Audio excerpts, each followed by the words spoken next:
Hello kids, लोक कथाओं की श्रृंखला में रीता सरकार की अगली प्रस्तुति जंजाल नगरी की कहानी है।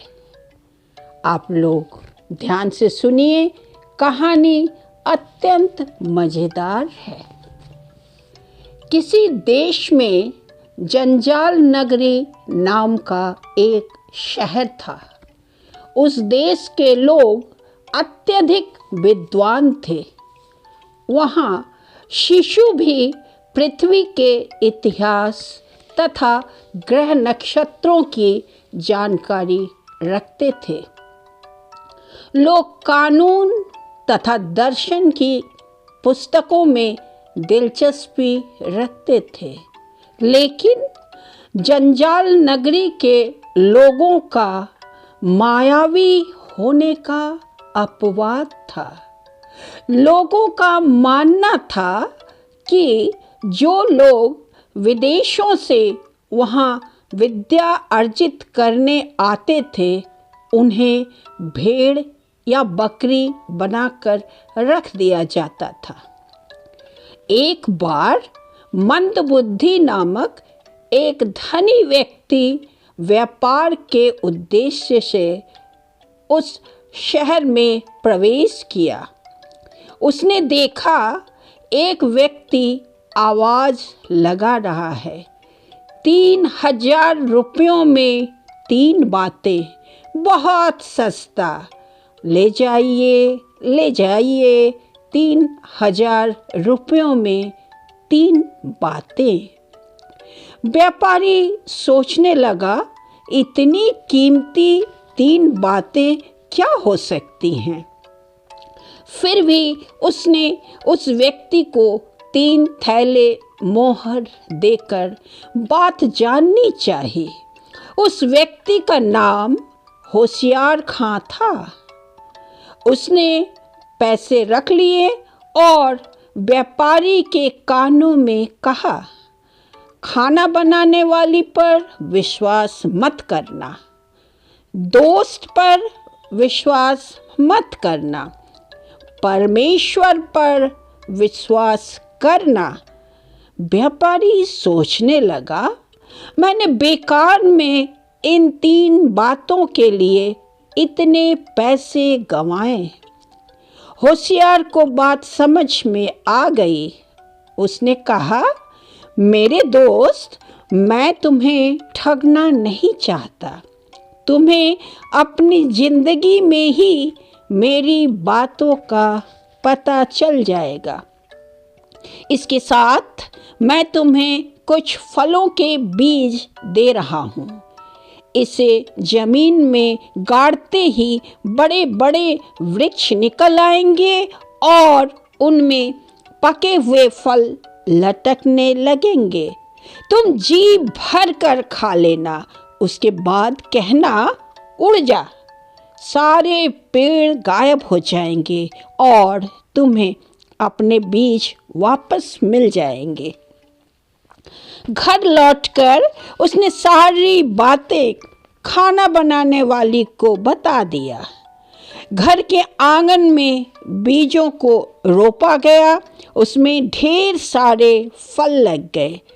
पूरे मोहल्ले वालों ने भरपेट फल खाया। उसके बाद उड़ जा कहने पर पेड़ गायब हो गए।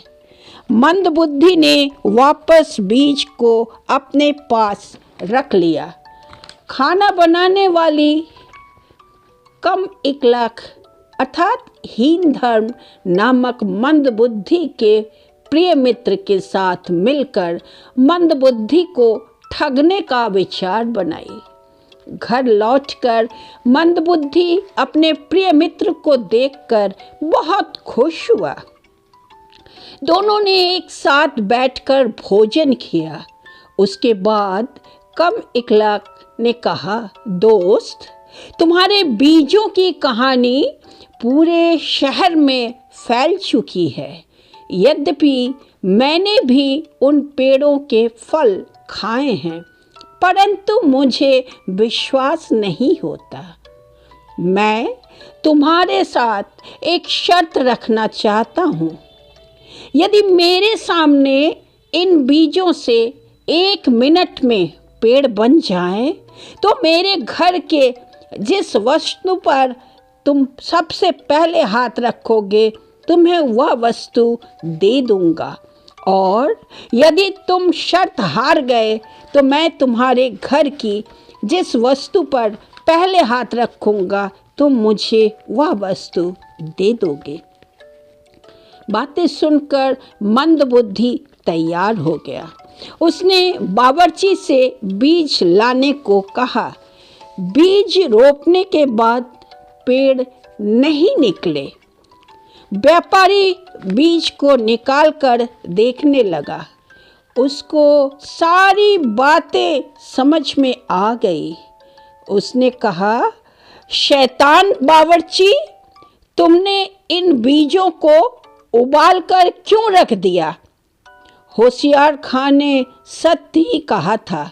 खाना बनाने वाली पर विश्वास मत करना। उसके बाद उसने दोस्त से कहा, यद्यपि मैं हार चुका हूँ लेकिन इसमें मेरी गलती नहीं है। इस बावर्ची ने जानबूझकर मेरे साथ धोखा किया है। अब अगर तुम अपना दावा छोड़ दोगे तो मुझ पर बड़ी कृपा होगी। दोस्त ने कहा, मुझे मालूम था कि इस प्रकार का बीज हो ही नहीं सकता। मैं अपनी शर्त वापस नहीं लूँगा। यदि तुम नहीं मानोगे तो मैं तुम्हें अदालत तक घसीटूंगा। इतनी देर में वह जान चुका था कि उसका दोस्त भी बावर्ची के साथ मिला हुआ है। उसने शर्त पूरी करने के लिए 15 दिनों का समय मांगा। आगे क्या हुआ देखिए बच्चों। उसके बाद मंदबुद्धि 7 दिनों तक मंदिर में बैठकर ईश्वर को पुकारने लगा। उसने कहा, हे भगवान, मुझे मेरे दोस्त और बावर्ची ने धोखा दिया है। अब केवल तुम्हारा सहारा है। मुझे रास्ता दिखाओ।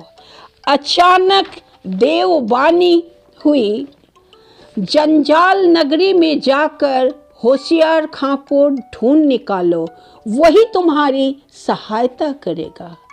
मंदबुद्धि फौरन अपने हीरे जवाहरातों को बांधकर घोड़े की पीठ पर रखा और जंजाल नगरी की तरफ चल पड़ा। रास्ते में उसकी मुलाकात एक कसाई से हुई। उसने पूछा, क्यों भाई, इस घोड़े की क्या कीमत है?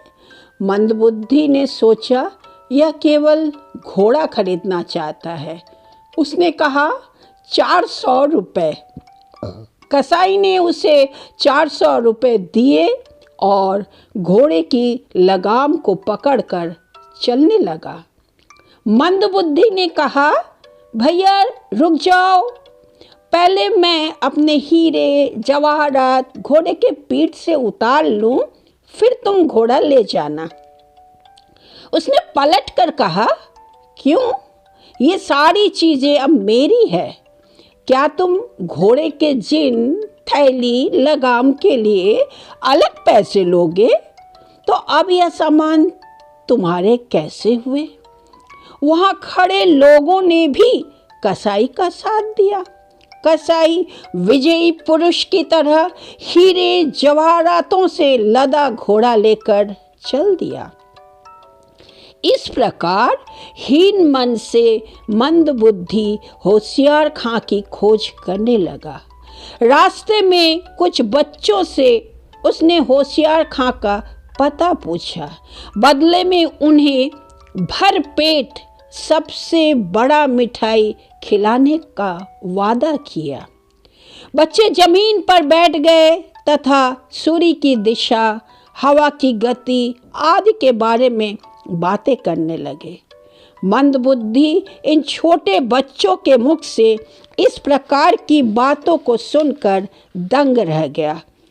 करीब 1 घंटे बाद बच्चों ने उसे होशियार के घर तक पहुंचा दिया। मंदबुद्धि ने बच्चों को 1 रुपए की मिठाई दी। उन लोगों ने मना कर दिया क्योंकि वे नाप की दृष्टि से सबसे बड़ा मिठाई भरपेट खाना चाहते थे। मंदबुद्धि ने 50 रुपए की मिठाई मंगाई, फिर भी बच्चे अपनी जिद पर अड़े थे। इतनी देर में होशियार खां बाहर निकला। उसने अपने दोस्त का स्वागत किया और बच्चों के कोलाहल का कारण जानना चाहा। बच्चों की जिद का कारण पता चलने पर उसने 1 रुपए की मिठाई मंगाई, उसके छोटे बड़े कई टुकड़े किए। अब पहले लड़के से सबसे बड़ा टुकड़ा उठाने को कहा। इस तरह बाकी बच्चे भी बारी बारी एक एक टुकड़ा उठाने लगे। अब उसने बच्चों से पूछा, तुम सबको बड़ा टुकड़ा मिल गया है ना? अब जाओ। मंदबुद्धि ने अपनी दुख भरी कहानी होशियार खां को सुनाई। होशियार ने कहा, दुखी मत होना मेरे दोस्त, मैं सब ठीक कर दूंगा। अब तुम विश्राम करो। सुबह होते ही होशियार खां कसाई के दुकान पर पहुंचा। उसने कहा, भाई सिरों का दाम क्या लोगे? उस समय दुकान में 100 बकरे का कटा सर रखा था। कसाई ने कहा, हुजूर 100 रुपये। होशियार ने 100 रुपये दिए और सारे सर देने को कहा। कसाई बकरे के सारों सरों को देकर 100 रुपये लिए और अंदर जाने लगा। होशियार ने कहा, ठहरो, मेरे साथ चालाकी मत करना। मैंने पूरे सरों की कीमत दी है, लेकिन अब तक तुम्हारे पास 2 गाय, 1 बछड़ा, 2 बच्चे, तुम्हारी पत्नी तथा तुम्हारा सर है, उन्हें भी मुझे दे दो। कहानी किस तरफ आगे बढ़ रही है देखिए। कसाई बहुत बड़े विपत्ति में फंस गया और रोने चिल्लाने लगा, हुजूर मुझे माफ़ कीजिए। होशियार ने कहा, चलो माफ़ किया, अब जल्दी से जाकर कल तुमने जिस घोड़े का हीरे जवाहरातों के साथ मेरे दोस्त से खरीदा था उसे वापस करो, साथ में 1000 रुपया जुर्माना भी भरो। कसाई सारी चीज़ें लाकर होशियार को दे दिया। होशियार अपने दोस्त को उसका घोड़ा तथा हीरा जवाहरात वापस करते हुए कहा, भाई यहाँ और 3 दिन रुक जाओ, उसके बाद शहर चलकर देखेंगे क्या उपाय किया जा सकता है। लेकिन यहाँ बहुत सावधानी से रहना, क्योंकि यहाँ के लोग बहुत चालाक हैं। वे हर बातों का कई अर्थ निकालते हैं, इनसे बचकर रहना। मंदबुद्धि दोस्त की बातों से सहमत हो गया। दूसरे दिन व्यापारी अपने लिए जूता खरीदने बाजार गया। उसने दुकानदार से कहा, भैया 1 जोड़ी बढ़िया जूता देना, पैसों की चिंता मत करना, मैं तुम्हें खुश कर दूंगा। दुकानदार ने 1 जोड़ी जूता मंदबुद्धि को दिखाया। उसे पसंद आ गया। मंदबुद्धि के अनुसार जूते की कीमत 4 रुपये बनते हैं, अतः वह दुकानदार को 4 रुपये देने लगा। लेकिन दुकानदार ने मना कर दिया। उसने कहा, महाशय आपने कहा था मुझे खुश कर देंगे, मुझे रुपए नहीं, मुझे खुशी चाहिए। मंदबुद्धि दुविधा में पड़ गया। उसने दुकानदार से कहा, भाई आप कल तक रुक जाइए, मैं अपने दोस्त के साथ परामर्श करने के बाद कल अपनी बात पूरी करूँगा। दोस्त की बात सुनकर होशियार ने कहा, बंधु, इस शहर के लोग बहुत ज्ञानी, वे हर बात की कीमत जानते हैं और उसे पूरा भी करते हैं। तुम इस प्रकार बातें करना छोड़ दो, इन लोगों से सीधी तरीके से बात करो। अब मैं इस दुकानदार को निपट लूँगा। मध्य रात्रि के समय होशियार अपने दोस्त को साथ लेकर उस दुकानदार के घर पहुंचकर ऊंची आवाज में चिल्लाने लगता है, मोची भैया, मोची भैया, क्या तुम सो गए? मोची ने सोचा घर में डाकू घुस आए हैं। जल्दी से बिस्तर छोड़कर वह भागता हुआ आया और पूछा, कौन है? होशियार खां मोटी आवाज में कहा, हम राज कर्मचारी हैं। राजा के घर पुत्र संतान का जन्म हुआ है। यह खुशखबरी हम नगरवासियों को पहुंचाने निकले हैं। यदि तुम राजा के प्रिय प्रजा बनना चाहते हो तो खुशियां मनाओ। खबर सुनकर मोची बहुत खुश हुआ और उन दोनों का मुंह मीठा करवाने के लिए नीचे आया। होशियार ने पूछा, हमने तुम्हें खुश किया? मोची दुकानदार, जी हाँ, अवश्य। मंदबुद्धि, मैंने तुम्हें खुश किया? मोची, जी हाँ। क्या मैं शपथ खाकर कहूँ ताकि आपको विश्वास हो जाए? तब हंसते हुए दोनों दोस्तों ने कहा, भाई, हम राज कर्मचारी नहीं हैं, हमें पहचानो।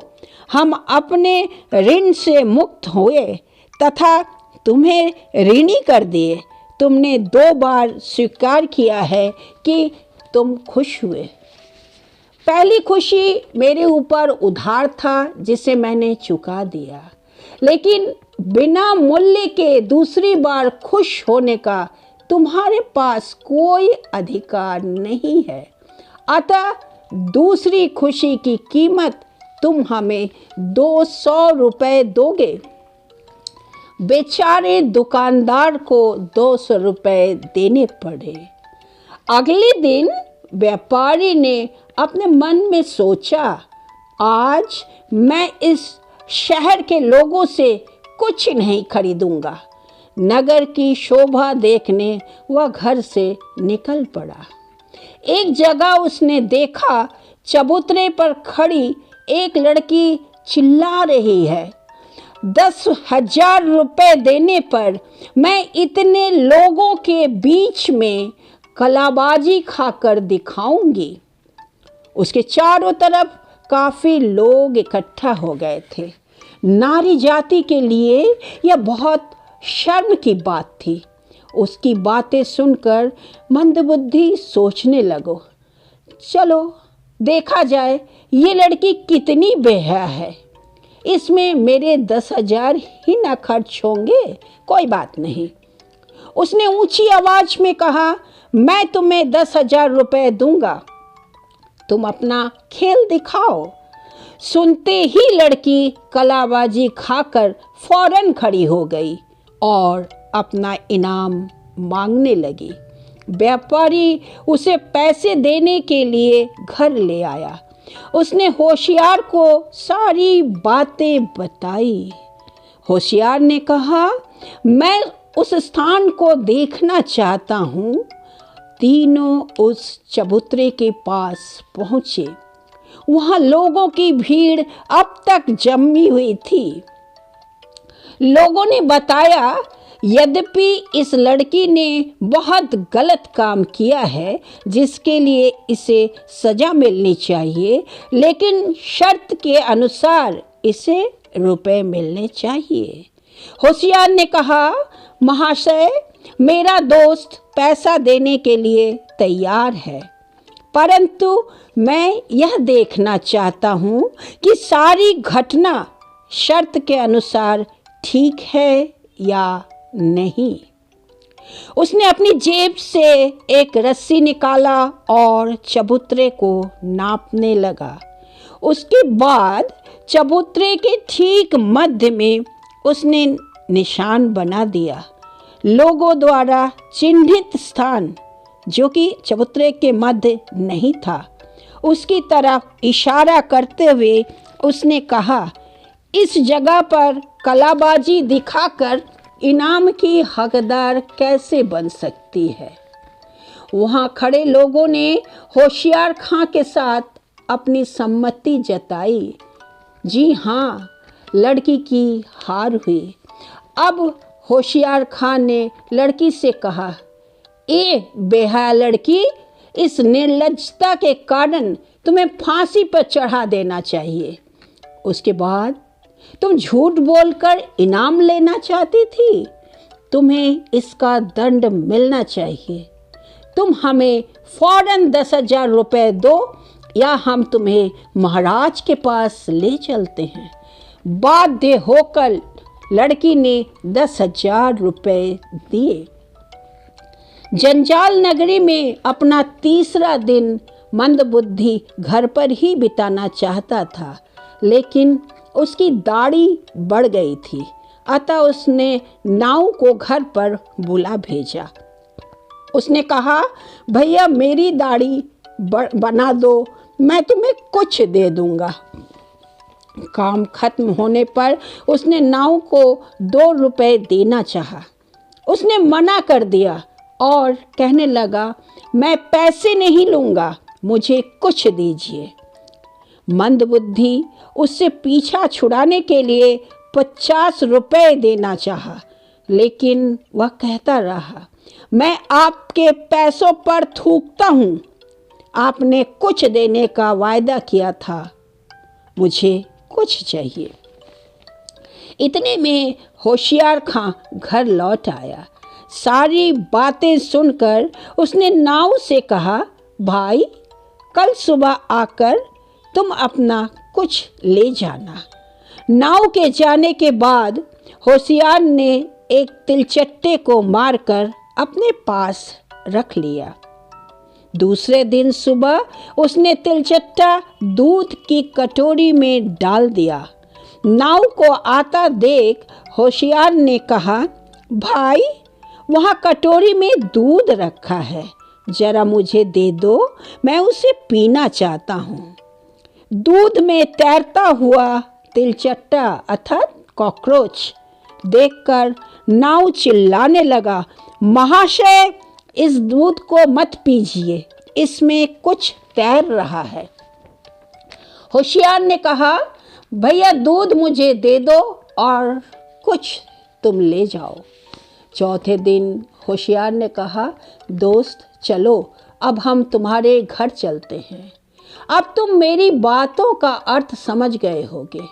तुमने 3 बातों के बदले मुझे 3,000 रुपये दिए थे, लेकिन शायद अब तक उन रुपयों के बदले मैं तुम्हें बहुत कुछ दे चुका हूँ। मंदबुद्धि के घर पहुंचकर होशियार खां ने एक बहुत बड़ा और ऊंचा लकड़ी का मंच बनवाया। उसके ऊपर घर का सारा सामान रखवाया। हीरे जवाहरात के बक्सों को सबसे ऊपर रखा गया, लेकिन उस मंच पर चढ़ने के लिए कोई सीढ़ी नहीं बनवाया गया। केवल एक किनारे बांस की बनी सीढ़ी खड़ी कर दी गई। उस सीढ़ी पर चढ़कर ऊपर मंच तक पहुंचा जा सकता था। अब उसके दोस्त कम इकलक को बुलाया गया।